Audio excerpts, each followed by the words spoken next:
Varo conduce sus tropas hacia una trampa. Y el general Tiberio regresa a Roma después de haber vencido en Panonia.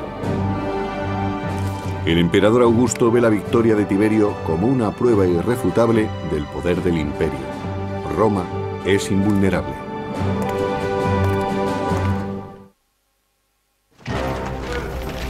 El gobernador Varo se dirige a sus cuarteles en el oeste, pero se desvía para sofocar el levantamiento del que le ha informado su amigo Arminio.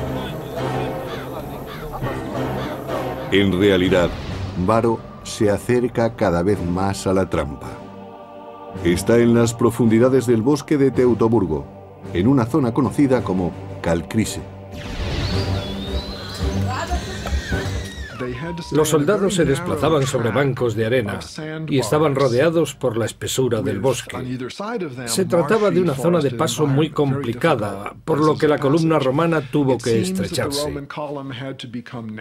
Los legionarios romanos marchaban en filas de 6 u 8, y en esta zona formarían filas de 4 o de 2. Además, los soldados se veían entorpecidos por la presencia de sus familias y de las bestias de carga que los acompañaban. Cada vez les costaba más avanzar.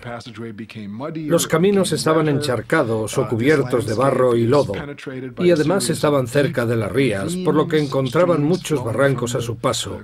Era muy peligroso. Esa era la ruta por la que se desplazaban los soldados de Varo. La peor ruta que podría haber escogido. A un lado estaba el pantano, al otro las colinas. Para los romanos era muy complicado cargar con sus armaduras por ese camino. Les resultaba demasiado pesada. Los germanos habían conducido a los romanos a la trampa perfecta. Era difícil avanzar e imposible retroceder. Arminio sabía que Varo estaba en sus manos. El general romano no tenía posibilidad de escapar. Arminio solo tenía que decidir cuándo y dónde atacarlo. Y no perdió el tiempo. Fue un ataque inesperado. El cronista del siglo III, Casio Dio, describe el momento de la emboscada. Los germanos se lanzaron sobre Varo en medio de aquel bosque impenetrable. Se mostraron como lo que eran, enemigos y no súbditos, y sembraron el caos. La trampa se había cerrado. Los romanos estaban atrapados y rodeados de bárbaros. Era una situación terrible. Los romanos que llevaban armadura podían considerarse afortunados.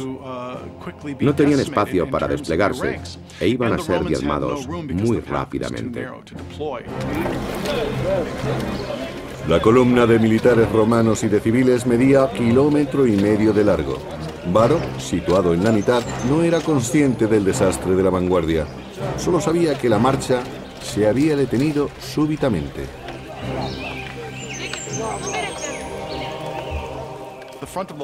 La vanguardia de la columna iba a ser la primera en caer, y no les era posible comunicarse con la retaguardia en esas condiciones.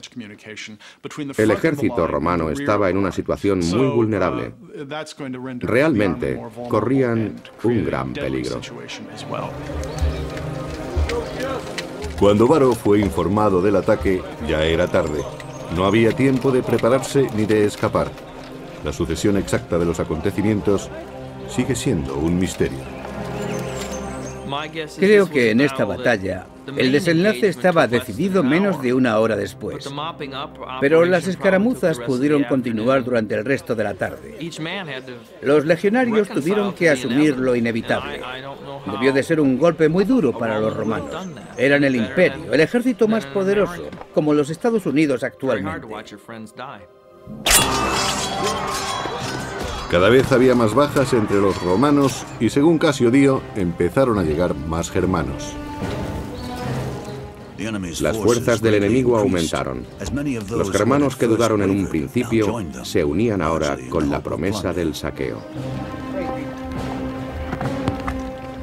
Y quedaba la peor deshonra. 2 de las legiones perdieron sus estandartes de águila a mano de los bárbaros. El águila era un símbolo religioso para los legionarios. Era literalmente el espíritu religioso, algo que les protegía y les guiaba a la victoria.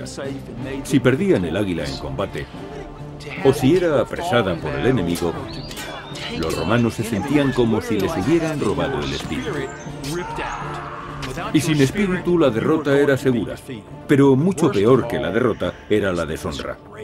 Y no había nada más deshonroso que dejar que el símbolo del espíritu del soldado cayera en manos enemigas. Era lo peor que podía ocurrirles.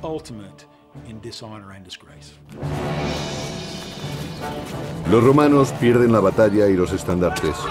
Como general, Varo sabe lo que le resta por hacer. Varo había sido engañado por los bárbaros. Sabía que era el único responsable. Había dirigido a un ejército y no había sido precavido. Roma iba a culparle de aquella derrota.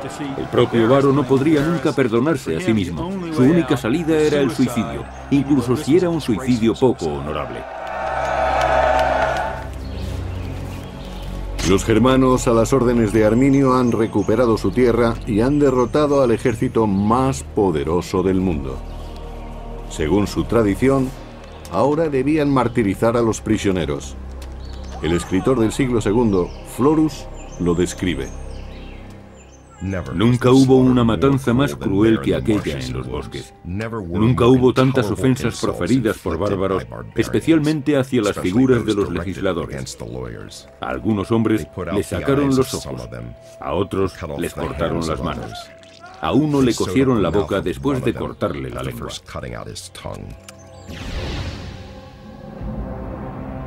Mientras Germania celebra su victoria sobre Varo, el general Tiberio se dirige a Roma después de su triunfo en Panonia. En Roma, el emperador Augusto ultima los preparativos para celebrar el regreso de Tiberio, pero pronto la alegría de los romanos se verá ensombrecida. La noticia de que habían perdido 3 legiones llegó a Roma. Augusto estaba completamente horrorizado. Según cuenta la historia, el emperador gritó varias veces: «Varo, Varo, devuélveme mis legiones». Supuso un revés tremendo. Roma había encadenado una serie de triunfos militares y Augusto creía que los pueblos del norte serían fácilmente derrotados. Pero de pronto 3 legiones enteras habían sido destruidas en una sola batalla. Eran aproximadamente 20.000 hombres. Fue un desastre sin precedentes.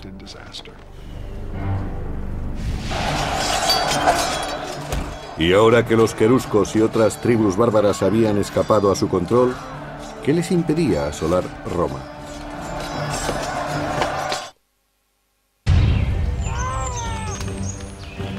Año 9 después de Cristo. Las legiones romanas están siendo diezmadas en el norte. Cuando el general Tiberio regresa a Roma, encuentra al emperador Augusto destrozado por las noticias de la terrible pérdida.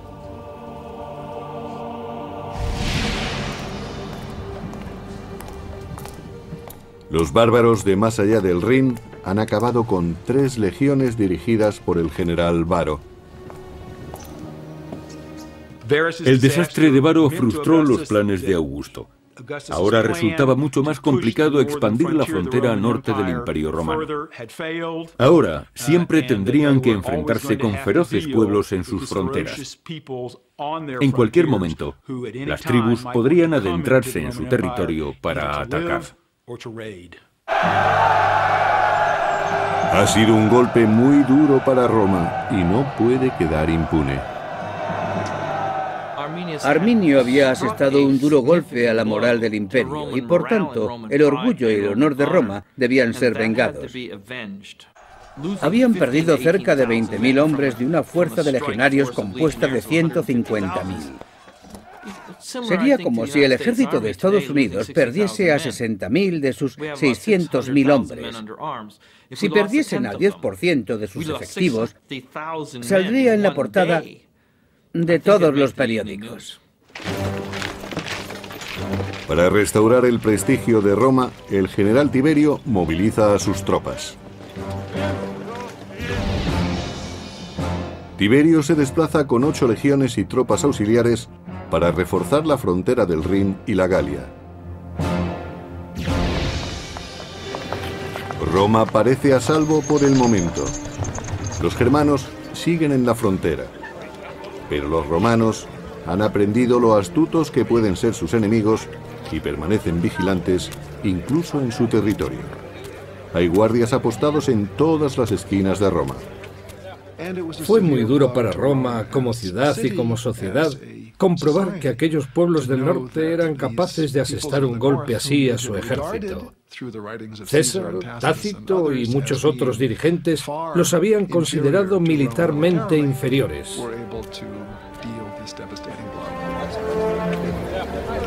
Roma, el paradigma de la civilización occidental, de pronto se siente vulnerable. Todo ciudadano o visitante extranjero se convierte en sospechoso, en enemigo potencial. Augusto, temeroso de un levantamiento por parte de los germanos, los expulsa.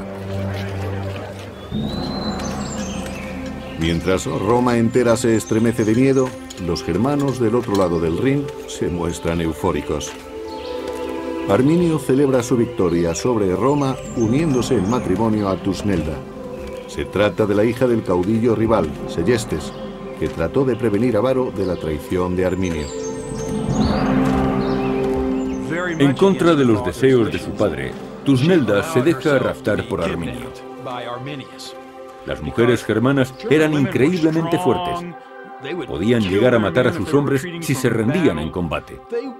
Eran mujeres que se tenían en muy alta estima y querían unirse con el mejor hombre posible. Tusnelda vio en Arminio al mejor de todos los germanos y decidió que ella no merecía menos. Su victoria sobre las legiones romanas confiere a Arminio una enorme influencia sobre su pueblo. Ahora, como rey de los queruscos, crea una coalición de líderes tribales. Arminio pensó que su espectacular victoria le daría fama y que ocuparía un cargo que nunca había existido entre los germanos, el de rey.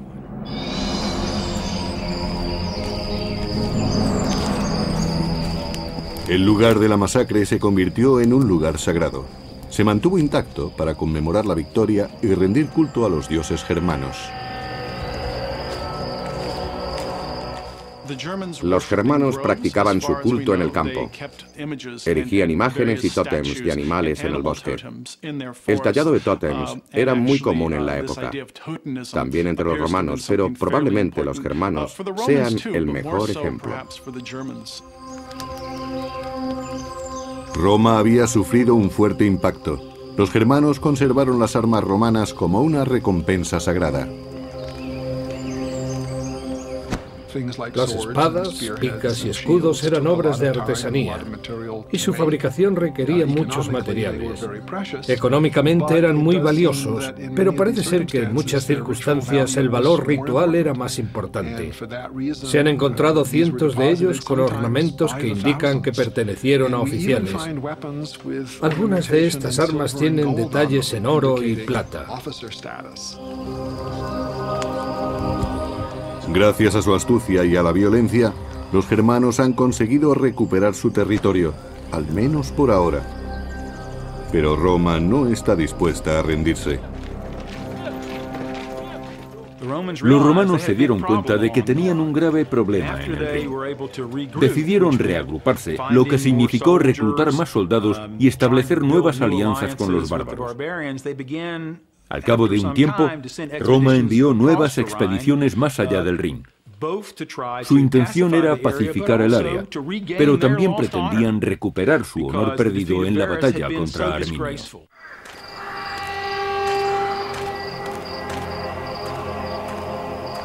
Era preciso que la situación cambiase.